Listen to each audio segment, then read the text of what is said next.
Hello, welcome back to my channel, Books with AR. Renegade Immortal, Chapter 550. सीमा यान ने दांत पीसे और चिल्लाया, बिखर जाऊं। आर्मी कैंप में ये लफ्ज आखिरी हुक्म था। आसपास के 9000 डीमन सोल्जर्स तेजी से पीछे हट गए। घेराव खत्म होते ही फॉर्मेशन कुदरती तौर पर गायब हो गया। ठीक इसी लम्हे आर्मी कैंप के मरकज में एक खूनी रोशनी नमूदार हुई और आर्मी के स्टीवर्ड का पतला जिस्म आहिस्ता आहिस्ता जाहिर हुआ। वो अकेला नहीं आया था, उसके पीछे लिनन के कपड़े पहने एक बूढ़ा आदमी था। वो वहां खड़ा था और उसके बाल हवा में लहरा रहे थे और उसके आसपास हर चीज उसके साथ हरकत करती महसूस हो रही थी। जिस लम्हे बूढ़ा आदमी नमूदार हुआ, वांगलिन ने अचानक अपनी आंखें खोलीं। उसकी नज़र डीमन सोल्जर्स को चीरती हुई सीधा बूढ़े आदमी पर जा पड़ी। बूढ़े आदमी की आंखें भी तंग हो गई और उसने वांगलिन की तरफ देखा। दोनों लोगों की नजरें मिली और वांगलिन का दिल एक लम्हे के लिए लर्जा, लेकिन जल्द ही संभल गया। वांगलिन ने उस बूढ़े आदमी के अंदर 4 सील्स देखीं। बूढ़े आदमी का जिस्म भी लर्जा और उसकी आंखें तेजी से चमकी। वो और भी ज्यादा हैरान था कि वांगलिन की एक नज़र ने उसके जिस्म के अंदर मौजूद सील्स को तकरीबन तोड़ दिया था। आर्मी के स्टीवर्ड के नमूदार होने के बाद उसने एक कदम उठाया और फौरन वांगलिन से चंद दर्जन फीट दूर एक मकाम पर टेलीपोर्ट हो गया। बूढ़े आदमी ने भी वही किया। स्टीवर्ड का पतला चेहरा जमीन पर लाशें देखकर बिल्कुल नहीं बदला। सीमा यान ने तेजी से कहा, Lord steward of the army, commander ने रेजिमेंट लीडर सन को बिला वजह कत्ल किया और 500 से ज्यादा डीमन सोल्जर्स को भी मार दिया। ये सब यहाँ मौजूद हर शख्स ने देखा है। वांगलिन ने अपना दाया हाथ हिलाया और जेड का एक टुकड़ा स्टीवर्ड की तरफ उड़ा। स्टीवर्ड ने उसे नीचे देखा जब उसने जेड में डिमोनिक स्पिरिचुअल एनर्जी दाखिल की और उसके जहन में मुख्तलिफ मनाजिर नमूदार हुए। वो मनाजिर अभी होने वाले वाक़यात के थे। स्टीवर्ड ने वांगलिन को गहरी नज़र से देखा। वांगलिन के लिए उसकी पहली कमतरी का ख्याल मुकम्मल तौर पर गायब हो गया और उसकी जगह दोस्ती करने के इरादे ने ले ली। वांगलिन के अमल ने पहल की और खुद को ऐसी सूरत हाल में रखा जहां वो हार नहीं सकता था। उसने हल्की सी मुस्कुराहट दिखाई और कहा, आपको परेशान करने के लिए माजरत कमांडर वांग। मैं इस मामले की रिपोर्ट लॉर्ड जनरल को करूंगा। जिन लोगों ने बगावत की जुर्रत की वो इसी के लायक थे। बात करते हुए उसने हाथ जोड़े और मुस्कुराते हुए चला गया। बूढ़े आदमी ने भी हाथ जोड़े और कहा, कमांडर वांग की कल्टिवेशन हैरान कुन है, मैं मुतासिर हुआ हूं। उन दोनों के जाने के बाद सीमा यान काफी देर तक खामोशी से सोचता रहा और फिर एहतराम से वांगलिन से कहा, मैं इस मामले में जल्दबाजी कर गया। मैं उम्मीद करता हूं कि कमांडर बुरा नहीं मानेंगे। उसके ये अल्फाज कहने के बाद कई रेजिमेंट लीडरों की आंखों में पुरअसरार रोशनियां नमूदार हुईं। उनमें से एक फौरन खड़ा हुआ और एहतराम से वांगलिन से कहा, ये मातहत भी इस मामले में जल्दबाजी कर गया। जल्द ही तमाम रेजिमेंट लीडर्स ने यही बात कही। इस मामले का नतीजा शुरू से ही तय था। यहाँ के लोग बेवकूफ नहीं थे और वांगलिन के तरीकों को पहले ही देख चुके थे। सब कुछ ठीक था जब इस नए कमांडर ने कुछ नहीं किया, लेकिन जब उसने किया तो वो बिजली की तरह हिला। अगर ये अंदरूनी लड़ाई जारी रही तो शायद वैसा ही कुछ दोबारा हो जाए जैसा रेजिमेंट लीडर सन के साथ हुआ था। इसके अलावा नए कमांडर की कल्टिवेशन को देखते हुए ऐसा लगता था कि अगर सीमा यान कार्रवाई करता भी तो वो मुकाबला नहीं कर सकता था। इस बात को जहन में रखते हुए बहुत से लोगों ने समझौता करने का सोचना शुरू कर दिया। वांगलिन खड़ा हुआ और अपने दाएं हाथ से जमीन को दबाया। आर्मी कैंप के नीचे जमीन से अचानक गरजदार आवाजों का सिलसिला शुरू हुआ, जैसे नीचे गुस्से में भरे ड्रैगन्स हरकत कर रहे हों। इस लम्हे पूरे आर्मी कैंप की जमीन 1 इंच नीचे धंस गई। इजाफी मिट्टी तेजी से वांगलिन के कदमों के नीचे उठ गई। धूल ने हवा को भर दिया जैसे इसने पूरी दुनिया को ढक लिया हो। तकरीबन एक पल में मिट्टी से बना एक पगोड़ा आर्मी कैंप में नमूदार हुआ। ये 2 मंजिला पगोड़ा था। अगरचे ये सादा था, लेकिन इससे शान और शौकत का एहसास होता था। अपने हाथ के सिर्फ एक इशारे से वांगलिन पूरे आर्मी कैंप से इंचों मिट्टी लेने और ये पगोड़ा बनाने के काबिल था। इसने न सिर्फ सीमा यान और रेजिमेंट लीडरों को बल्कि तमाम 9000 डीमन सोल्जर्स को भी हैरान कर दिया। तुम सब जा सकते हो। ये जुमला छोड़ने के बाद वांगलिन मुड़ा और पगोड़ा में चला गया। 13 ने तेजी से पीछा किया। जहां तक हु पाव का ताल्लुक है, उसने आसपास देखते हुए तंज किया और फिर वांगलिन के पीछे पगोड़ा में चला गया। उसका दिल बहुत अच्छा महसूस हो रहा था क्योंकि आधे महीने का जमा हुआ गुस्सा आज निकल गया। वांगलिन के लिए उसकी अकीदत और भी मजबूत हो गई। वांगलिन के 3 लोगों के ग्रुप के पगोड़ा में दाखिल होने के बाद सीमा यान ने अपनी मुट्ठी भींची, मुड़ा और बिना कुछ कहे चला गया। जहां तक 9 रेजिमेंट लीडरों का ताल्लुक है, उन सब ने एक दूसरे को देखा। उन सब ने फैसला किया और हर कोई अपनी अपनी रेजिमेंट्स के साथ चला गया।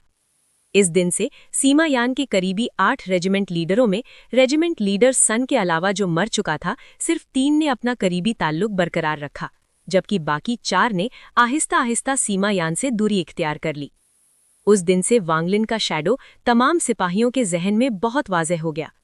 जब से वांगलिन कमांडर बना था, उसने एक भी हुक्म जारी नहीं किया था, लेकिन उसकी शान खून के साथ आहिस्ता आहिस्ता बढ़ रही थी। एंशिएंट डीमन सिटी में कुल 16 मिलिट्री कैंप्स थे। वो सब ब्लैक आर्मर पहनते थे और सिर्फ उनके निशानात थोड़े मुख्तलिफ थे। इस वक्त तीसरे आर्मी कैंप में याओ शीशवेग घर के अंदर खामोशी से कल्टीवेशन कर रही थी। देर रात के समय याओ शीशवेग ने अपनी आंखें खोली।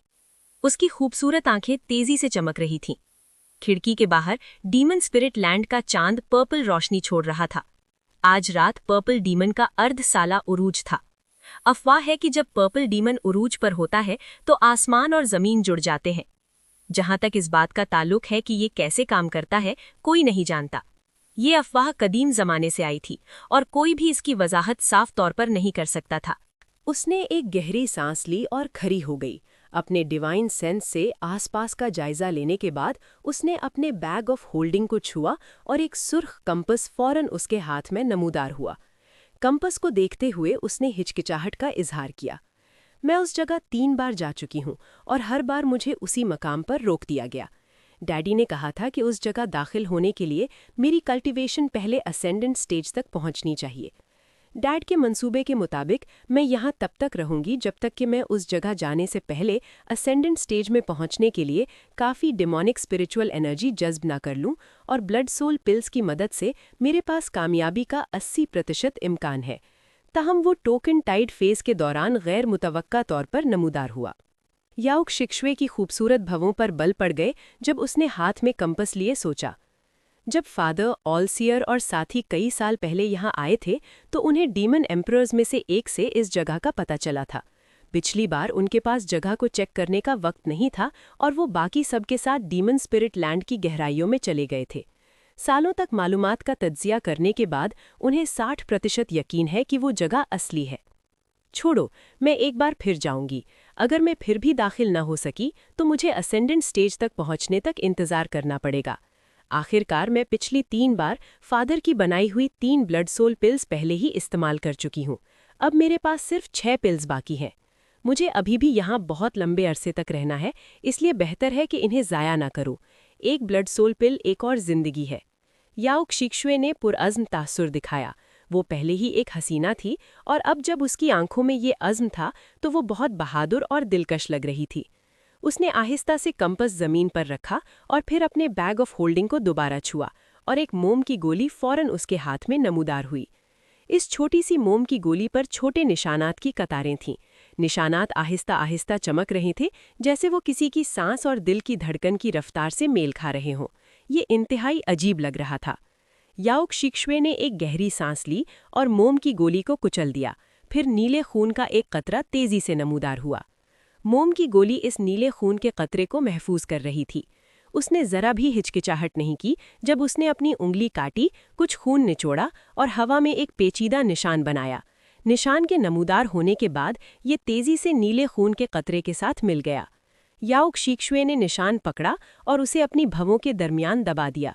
उसने दर्द का इजहार किया, जो काफ़ी देर बाद आहिस्ता आहिस्ता गायब हो गया। जब वो सांस लेने के लिए हाँपी, उसने अपनी उंगली उठाई, फिर निशान फौरन वापस उड़ गया, वापस नीले खून के कतरे में बदल गया और हवा में तैरने लगा। उसने अपना दायां हाथ हिलाया और नीले खून का कतरा फौरन बिना कोई निशान छोड़े गायब हो गया। फिर उसने अपने दांत भींचे, एक कदम उठाया और जमीन पर कंपस पर कदम रखा। हल्की रोशनी की एक झलक के साथ कंपस से बड़ी मिकदार में निशानात नमूदार हुए और कमरे को घेर लिया। ये सब 3 सांसों के वक्त तक रहा।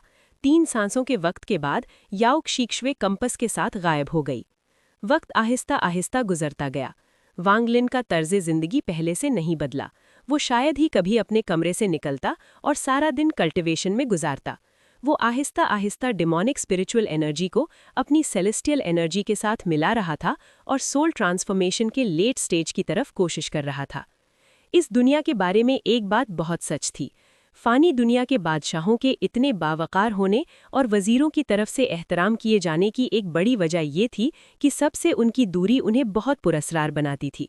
वज़ीरों की नज़रों में बादशाह जो उनसे बहुत ऊपर था, एक नाकाबिले रसाई वजूद था जिसका जहन नाकाबिले फ़हम था, और यही बात बादशाहों को उनकी शान देती थी।